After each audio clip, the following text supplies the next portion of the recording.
कृष्ण ने महाभारत युद्ध के पहले शांति से समझौता करने के लिए पांडवों और कौरवों के बीच मध्यस्थता की। हालांकि दोनों ही पक्ष युद्ध लड़ने के लिए आतुर थे, लेकिन कृष्ण ने हमेशा चाहा कि कैसे भी युद्ध टल जाए। झगड़ों से कभी समस्याओं का समाधान नहीं होता है। शांति के मार्ग पर चलकर ही हम समाज का रचनात्मक विकास कर सकते हैं। कृष्ण ने समाज की शांति से मन की शांति तक दुनिया को यह समझाया कि कोई भी परेशानी तब तक नहीं मिट सकती जब तक वहां शांति ना हो। फिर चाहे वो समाज हो या हमारा खुद का मन, शांति से ही सुख मिल सकता है, लड़ाई झगड़ों से नहीं। कुछ लोग होते हैं जिन्हें हमेशा लगता है कि लोग उनके विषय में ही बात कर रहे हैं। वह यह सोचकर हमेशा परेशान भी रहते हैं कि लोग उन्हें पसंद नहीं करते, मगर वास्तविकता कुछ और ही होती है। ऐसे लोग संदेह करने के आदी होते हैं। पति पत्नी में भी कई बार ऐसी स्थिति आती है जब उन्हें एक दूसरे पे संदेह होता है। गीता में बताया गया है कि जो व्यक्ति किसी पर संदेह करता है वह कभी भी सुखी नहीं रहता। उसके मन में हमेशा शंका बनी रहती है जो उसे परेशान करती रहती है। तुम्हें जो करना है वह करो, लेकिन अहंकार से नहीं, वासना से नहीं, ईर्ष्या से नहीं, बल्कि प्रेम, करुणा, विनम्रता और भक्ति के साथ। जिसने अपने मन पर विजय प्राप्त कर ली है उसके लिए मन सबसे अच्छा दोस्त है, लेकिन जो ऐसा करने में विफल रहा है उसके लिए मन सबसे बड़ा दुश्मन है। खुशी मन की एक ऐसी अवस्था है जिसका बाहरी दुनिया से कोई लेना देना नहीं है। तुम व्यर्थ चिंता करते हो। तुम्हें किससे डर लगता है? तुम्हें कौन मार सकता है? आत्मा ना तो जन्म लेती है ना ही मरती है। जो भी हुआ अच्छा हुआ, जो हो रहा है अच्छा हो रहा है, जो भी होगा अच्छा ही होगा। भविष्य के बारे में चिंता मत करो, वर्तमान में जियो। आपका वर्तमान ही वह सब कुछ है जो आपके पास है। अपना दिल अपने काम पर लगाओ, लेकिन उसके प्रतिफल पर कभी नहीं।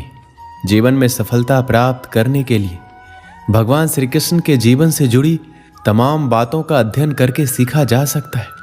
आइए जानते हैं भगवान कृष्ण के जीवन से जुड़े कुछ अहम बातें जिससे आपके जीवन को बदला जा सकता है। वैसे तो भगवान श्री कृष्ण बचपन में बहुत नटखट स्वभाव के थे। विपरीत परिस्थितियां आने पर उनका स्वभाव हमेशा शांत रहता था और वे ये बात जानते भी थे कि कंस मामा उन्हें बार बार मारना चाहते हैं, फिर भी वह शांत रहते थे और समय आने पर कंस के हर प्रहार का मुंहतोड़ जवाब दिया। इससे सीख मिलती है कि कठिन समय में भी अपने शांत स्वभाव का त्याग नहीं करना चाहिए। भगवान श्री कृष्ण हमेशा साधारण जीवन जीने में विश्वास करते थे। गोकुल के राजघराने में परवरिश होने के बावजूद वह अन्य सामान्य बालकों के साथ रहते, खेलते और घूमते रहते थे। उन्हें कभी भी अपने राजघराने का घमंड नहीं था। कभी भी उनका मन बुरा समय आने पर घबराता नहीं था। वह विपरीत परिस्थितियों का डटकर मुकाबला करते थे। उनका मानना था बुरे समय में विवेकपूर्वक काम करना चाहिए, अंत का प्रयास करते रहना चाहिए, भले ही परिणाम हमारे पक्ष में क्यों ना हो।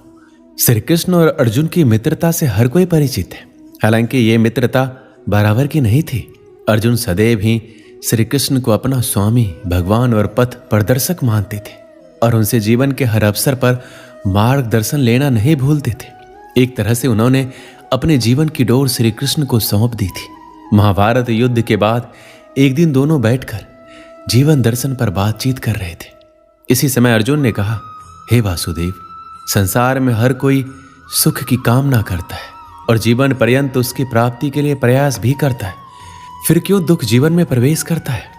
दुख रूपी भावना के निर्माण का अर्थ ही क्या है? क्यों इसकी सृष्टि की गई? यदि दुख होता ही नहीं तो जीवन कितना आसान होता। सुख और दुख दोनों विरोधी भाव है और इनकी आवाजाही ने आम जीवन को दुखी कर रखा है।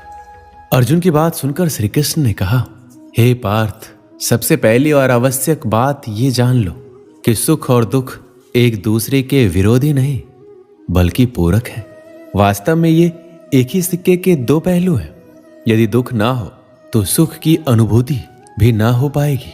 जब दुख आता है उसके बाद ही सुख की प्राप्ति की इच्छा होती है। नहीं तो व्यक्ति सुख की कीमत जान ही नहीं पाता। श्री कृष्ण कहते हैं, ये समय भी बीत जाएगा। समय का पहिया कभी एक जगह नहीं थमता। दुख आया तो एक दिन जाएगा ही, और सुख आया तो वह भी एक दिन जाएगा ही। और यह भी तय है कि दोनों बारी बारी वापस लौट कर आएंगे, क्योंकि यही जीवन है, यही सत्य है। समय सबसे बलवान है, उसे अपनी गति से आना है और जाना है। उसके हर कदम के साथ कभी सुख तो कभी दुख को भी जीवन में आना है। इन दोनों के आने से व्यक्ति को घबराना नहीं चाहिए, क्योंकि समय कब एक सा रुका है। जब भी निराश हो, यही मन को समझाइए कि ये समय भी बीत ही जाएगा। गीता में श्री कृष्ण कहते हैं, मनुष्य को सदैव अच्छे कर्म करते रहने चाहिए, क्योंकि कर्मों के छिन्न हो जाने पर भाग्य भी नष्ट हो जाता है। जिस मनुष्य का अपने कर्मों पर अटूट विश्वास होता है और जो मनुष्य अपने कर्मों पर सदा अडिग रहता है, वही मनुष्य जीवन में सफल होता है।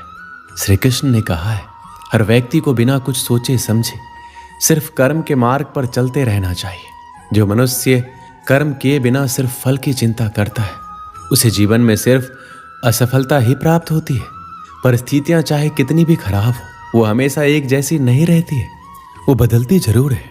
इसलिए मनुष्य को बहुत धैर्य और हिम्मत से काम लेना चाहिए। ईश्वर कभी भी किसी व्यक्ति के साथ नाइंसाफी नहीं करता।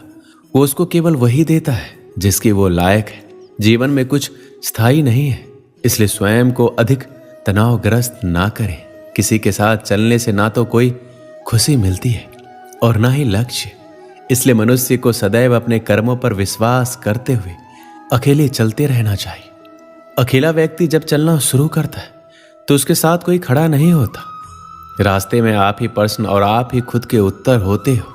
संकट भी बहुत आते हैं, चुनौतियां भी ढेर सारी आती है, परंतु जो हर चुनौतियों को चीरता जाए और लगातार अपना काम करता जाए, वैसा ही तो हमें भी बनना है। अगर आपको भी सफल होना है तो आपको अपनी जिंदगी में हमेशा अकेले चलना होगा। आपको अपने लक्ष्य, अपने रास्ते खुद ही तय करने होंगे। अपने विचारों को, अपने सोच को लोगों तक अकेले ही पहुंचाना होगा। अकेले चलने का सबसे बड़ा फायदा यह होता है कि आपको बहुत कुछ सीखने को मिलता है, जो साथ में रहने से आप कभी नहीं सीख सकते। अगर कोई समस्या आती है तो उससे कैसे निपटें, समस्या का समाधान कैसे निकलेगा, ये सब आपको बखूबी पता चल जाएगा। कोई भी व्यक्ति जो हमेशा भीड़ के साथ चलता है, वह कभी भी अपने फैसले खुद नहीं ले पाता। वह दूसरों की सलाह पर निर्भर रहने लगता है। जब तक आप अपने दिल की नहीं सुनोगे, आप अपने लक्ष्य से हमेशा दूर ही रहोगे। आप अपने आसपास मौजूद लोगों से राय ले सकते हैं, उनकी सलाह को मान सकते हैं, पर उन्हें फॉलो मत करें। जब आप किसी दूसरों की बातों को स्वीकार करने लग जाते हैं तो आपका अपना मोटिवेशन खत्म हो जाता है। आप उनके बताए कदम पर तभी चलें जब आपको लगता है कि ये सलाह मेरे लिए फायदेमंद साबित हो सकते हैं। एक बार की बात है, एक बार श्री कृष्ण और अर्जुन नगर भ्रमण के लिए निकले। रास्ते में उन्हें भिक्षा मांगते हुए एक ब्राह्मण दिखाई दिया। उनकी दशा देखकर अर्जुन का हृदय दया से भर आया और उन्होंने उस ब्राह्मण को भिक्षा में स्वर्ण मुद्राओं से भरी पोटली दे दी। पोटली पाकर ब्राह्मण अपने सुखद जीवन की कामना करते हुए घर लौट ही रहा था। मार्ग में एक लुटेरे ने उसकी पोटली छीन ली। दुखी और परेशान मन से ब्राह्मण फिर से भिक्षावृत्ति में लग गया। अगले दिन अर्जुन की दृष्टि जब उस ब्राह्मण पर पड़ी तो इसका कारण पूछा। अर्जुन के पूछने पर ब्राह्मण ने पूरी घटना बताई। ब्राह्मण की पूरी व्यथा सुनकर अर्जुन को उस पर फिर से दया आ गई और इस बार उन्होंने उस गरीब ब्राह्मण को बहुमूल्य रत्न मानिक दिया। मानिक लेकर ब्राह्मण अपने घर पहुंचा। चोरी के भय से उसने मानिक एक पुराने घड़े में छुपा दिया। दिन भर की थकान के चलते ब्राह्मण को नींद आ गई।